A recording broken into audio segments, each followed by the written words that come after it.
দেখিনু সেদিন রেলে কুলি বলে এক বাবুসাপ তারে ঠেলে দিলে নিচে ফেলে।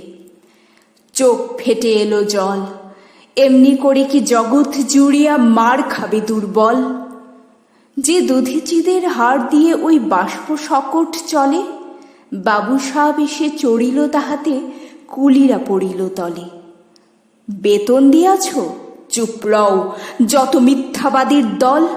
কত পাই দিয়ে কুলিদের তুই কত ক্রোড় পেলি বল? রাজপথে তব চলিছে মোটর, সাগরে জাহাজ চলে, রেলপথে চলে বাষ্প সকট, দেশ ছেয়ে গেল কলে। বলতো এসব কাহাদের দান? তোমার অট্টালিকা কার খুনে রাঙা? ঠুলি খুলে দেখো, প্রতি ইঁটে আছে লিখা। তুমি জানো না কো, কিন্তু পথের প্রতি